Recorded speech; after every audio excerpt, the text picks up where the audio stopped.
Salut à tous, nouvelle question-réponse aujourd'hui. Donc pour rappel, on est ici chez vous. Donc si vous pouvez me poser toutes vos questions via le formulaire anonyme que vous retrouverez directement dans la description de toutes les vidéos du jeudi. Donc vous avez une playlist aussi dédiée pour ça. Faut savoir une chose, c'est que vous pouvez également poser vos questions en commentaire et c'est Cyril qui les récoltera afin de voir un petit peu comment on peut les traiter en fonction des semaines à venir. Et donc tout ça, c'est disponible sur ma chaîne YouTube, dans une playlist dédiée qui s'appelle La question fit ou La question du jeudi. Vous avez également un podcast qui sort tous les mardis à 8 heures du matin sur les actualités fitness et nutrition qui s'appelle La Pause Fitness. Il est également disponible sur YouTube. Et vous avez alors c'est tous les jeudis à 18 heures la vidéo du jeudi et tous les dimanches à 10 heures vous avez également un cours vidéo qui sort sur mon site directement, donc www.fitnessmiss.fr, avec des programmes d'entraînement, tout un tas de choses pour progresser, sécher, prendre de la masse musculaire, mieux récupérer, gérer son mental, etc. Donc voilà pour la petite intro que je fais à chaque fois en début de vidéo. Donc la question du jour, donc un grand merci Théo d'avoir répondu à cette question. Je savais qu'il fallait mieux prendre le café sur un estomac vide. Donc je prends le mien vers 11 heures, donc c'est sous la vidéo liée au café. Hein. Je prends le mien vers 11 heures quand je suis en 16-8. Je ressens vraiment la caféine, donc à 11 heures quand je suis en 16-8, donc ça veut dire en jeûne intermittent 16-8 j'imagine. Donc à jeun. Là où je ne savais pas trop, c'est sur le choix du café, sur les marques. Le Déca Bio est cher, donc je prends souvent de la marque Carrefour. Un grand merci à toi. Une vidéo sur le poulet d'élevage en batterie et élevage bio serait la bienvenue. Bon, c'est un peu fourre-tout la question là. Il y a du poulet et du décaféiné. On va commencer par la dernière partie sur le poulet. Une vidéo sur le poulet d'élevage en batterie et élevage bio serait le bienvenu. Je suis pas le meilleur pour ça. Je pense qu'il y a des gens qui sont bien meilleurs que moi pour te répondre sur la condition animale, notamment l'agriculture et l'élevage, enfin toutes ces choses-là. Ça n'est pas du tout mon domaine. J'ai une forte sensibilité quand même à la condition animale, bien plus que ça pourrait transparaître dans mes écrits ou dans mes vidéos. Malgré tout, il y a des gens qui sont bien plus compétents sur ces sujets. Donc j'aurais pas vraiment de morale à faire à qui que ce soit, si ce n'est que d'écouter ton cœur, tes valeurs, etc. pour prendre tes décisions. Par contre, par rapport au café bio, au décaféiné bio, etc., je peux comprendre ce que tu dis sur le déca et le prix du bio et le prix du non bio. Là, tu vois, par exemple, c'est l'après-midi, moi je prends qu'un déca. Ça peut être tentant de choisir la version la moins chère parce que parce que ça coûte très cher. Alors déjà, je sais pas si tu achètes du café en dosette, en grains ou en vrac, mais j'ai fait l'effort il y a quelques années, moi, de passer sur une cafetière à grains, et je le regrette pas du tout parce que c'est certes que quand tu vas dépenser ton argent pour une cafetière directement à l'achat comme ça coûte très cher. Moi j'en ai eu deux des cafetières à grains. La première c'était une entrée de gamme qui coûtait dans les 400 balles déjà, ou ouais c'était ça 399. Donc c'était une Krups je crois, quelque chose comme ça. Et déjà ça m'avait fait un deuxième trou là où je pense. Mais bon, le calcul était rapidement fait parce que 1 kilo de café, c'est à peu près 18-19 euros en bio. Si tu fouilles bien, tu le trouveras dans ces tarifs-là. Et t'en as quand même pour un certain temps. Là où des dosettes bio, dans mon ancienne cafetière, c'était une Georges Clooney. Donc j'avais directement des coûts qui montaient pour 10 cafés à 4,50 € pour 10 cafés, ce qui faisait un peu chéro. Donc ramener à l'année, ça revient moins cher une cafetière à grains. Par contre, les dosettes, quand tu comptes au mois sur le budget course, effectivement, Enfin, je m'explique mal. Quand tu comptes au mois ce qui va te rester et qu'il faut que tu achètes une cafetière sans économie, prendre une George Clooney à 70 balles ou 80 balles, ça coûte moins cher. Je comprends. C'est 4 fois le prix, 5 fois le prix. Surtout la nouvelle que j'ai aujourd'hui, c'est une Jura ENA 8. Donc j'ose même pas te dire le prix. Là, t'iras voir par toi-même. Je crois que c'était le cadeau pour mes 30 ans, un truc comme ça. Donc elle commence à avoir un petit peu de bouteille, mais c'est une cafetière qui voilà, qui fait du bon café et il n'y a pas de souci. Une fois qu'on a dit ça. Le café, c'est quand même quelque chose que tu vas consommer. Je sais pas si t'es comme moi. Je consomme un café le matin, un café en début d'après-midi, avant 14 heures, et après 14 heures, plus rien du tout comme caféine, ni théine, ni rien.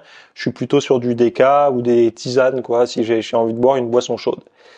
Euh, c'est quand même une boisson qu'on va boire le matin. Je peux prendre 2 déca en plus de mon café, donc c'est quand même une boisson qu'on va régulièrement consommer.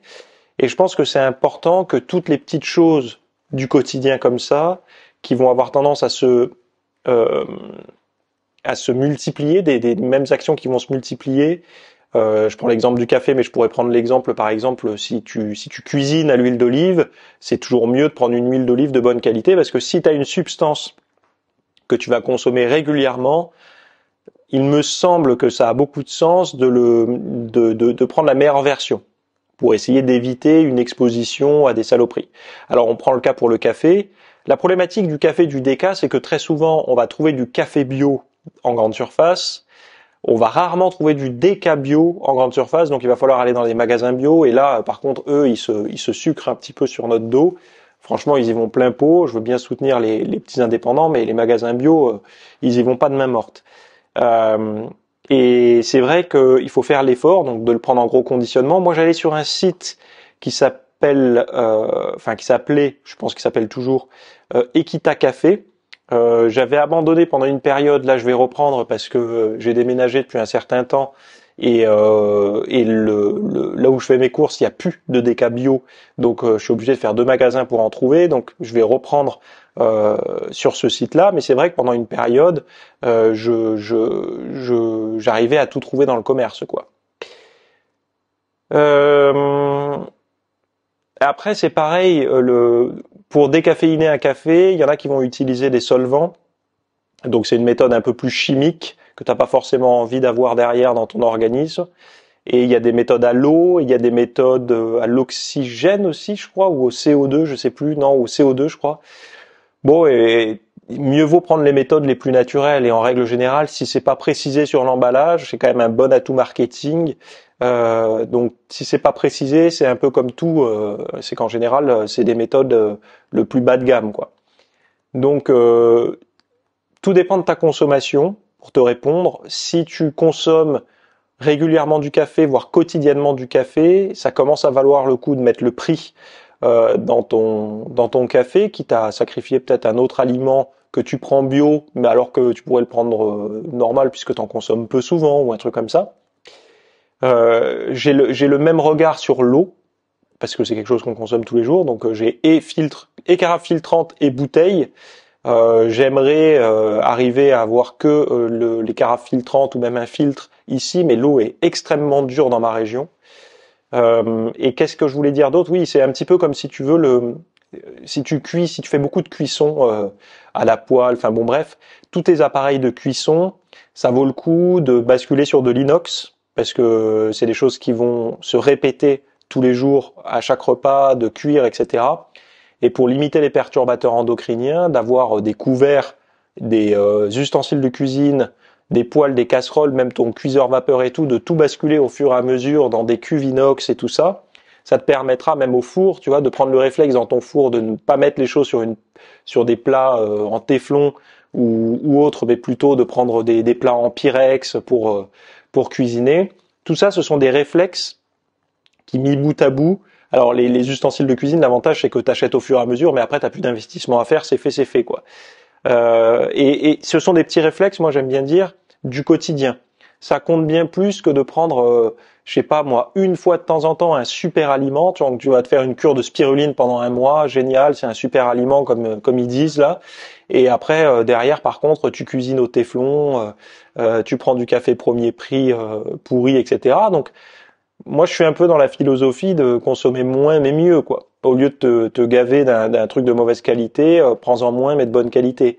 Alors forcément, ça va pas dans le sens de s'écouter les plaisirs et tout, mais c'est comme ça que je vois les choses. Pareil pour le chocolat noir. Le chocolat noir, il y en a beaucoup qui prennent du premier prix parce que c'est moins cher. Faites un peu le comparo entre le premier prix et un bio et tout. Vous verrez déjà, enfin vous le verrez pas, mais la teneur en polyphénol sera certainement beaucoup plus importante. Mais vous aurez également des comment dire, des taux de sucre qui seront plus bas. Alors vous aurez souvent, quand il y a moins de sucre, il y a plus de graisse. Hein. Mais bon, à choisir, je préfère des graisses que du sucre dans du chocolat. Et bon voilà, je me suis un peu écarté du sujet, mais si tu veux ma réponse, ouais, je me détournerai des marques de grande surface, hormis les marques bio où tu peux avoir un peu du mieux, mais essaye d'avoir au maximum du café de bonne qualité. Notamment sur les cafés, le bio aide quand même à préserver un petit peu plus les polyphénols, toutes les substances antioxydantes que tu pourrais retrouver dedans. Là où un café, on va dire standard, presque générique, tu sais pas trop comment c'est foutu quoi. Euh, le bio reste quand même une alternative. C'est pas en fait, disons que c'est un chemin avec moins d'embûches que le non bio. C'est tout. C'est comme ça que je vois les choses. Il y en a qui pensent que c'est miraculeux et d'un autre côté, ça ne l'est pas. Moi, je dis que d'un côté, il y a un chemin semé d'embûches et l'autre, il y en a aussi, mais moins. Donc, je préfère prendre celui où il y en a moins. Voilà pour ma réponse à ta question. La semaine prochaine, on parlera de muscler sa mâchoire. C'est une question qu'on m'a posée, donc je vais y répondre. Et mais il n'y a aucune question bête, hein, je vous rassure, même si des fois je fais la grimace. En attendant, si vous voulez avoir vraiment des choses très concrètes sur le café, sur la façon de le consommer, etc., beaucoup de conseils pratiques, si vous êtes un gros consommateur de café, allez voir, j'ai une formation justement sur le café, donc elle sera quelque part par là sur l'écran, Cyril va vous la mettre, vous l'aurez également en description, et ça vous permettra d'approfondir un petit peu. Pareil, sachez que sur l'espace VIP, en accédant à un cours comme ça, vous accédez également à plus de 500 cours en ligne. Donc des cours, des programmes d'entraînement, des programmes diététiques, enfin vraiment, vous avez énormément de contenu pour la même somme qu'un seul cours. Donc c'est voilà, je pense pas qu'il y ait beaucoup d'offres comme ça sur Internet. En fait, ma force que j'ai de pouvoir vous proposer des prix aussi bas, c'est parce que ça fait très longtemps que je le fais, et donc du coup j'ai énormément de cours disponibles, et voilà quoi, j'ai de la bouteille là-dedans, donc j'ai pas besoin de cravacher pour créer du contenu et vous le bâcler. Moi j'ai une régularité, une certaine endurance à créer des cours, tout simplement parce que ça fait partie de mes valeurs et j'en suis passionné, et parce que je suis moi-même pratiquant de musculation et pratiquant d'un mode de vie sain. En tout cas, j'essaye d'avoir les bons réflexes. J'ai la tête dans les études toutes les semaines et je peux apporter des éclairages par rapport à certaines de vos problématiques. Donc voilà, c'est pour ça que j'ai une certaine endurance et une certaine régularité dans la sortie de mes contenus. Donc imaginez, depuis 2011-2012 où j'en produis, toutes les semaines, il y a une bonne bibliothèque avec mes programmes d'entraînement et tout que j'ai pu faire, ceux qui ont marché en tout cas. Les autres, forcément, je vais pas vous donner des trucs qui marchent pas. Et c'est disponible avec un seul tarif. Donc, il y a plusieurs offres, mais quelle que soit l'offre, vous avez toujours accès à l'intégralité du contenu. C'est juste si vous voulez être fidèle plus ou moins longtemps avec moi, quoi. On se retrouve la semaine prochaine. Salut.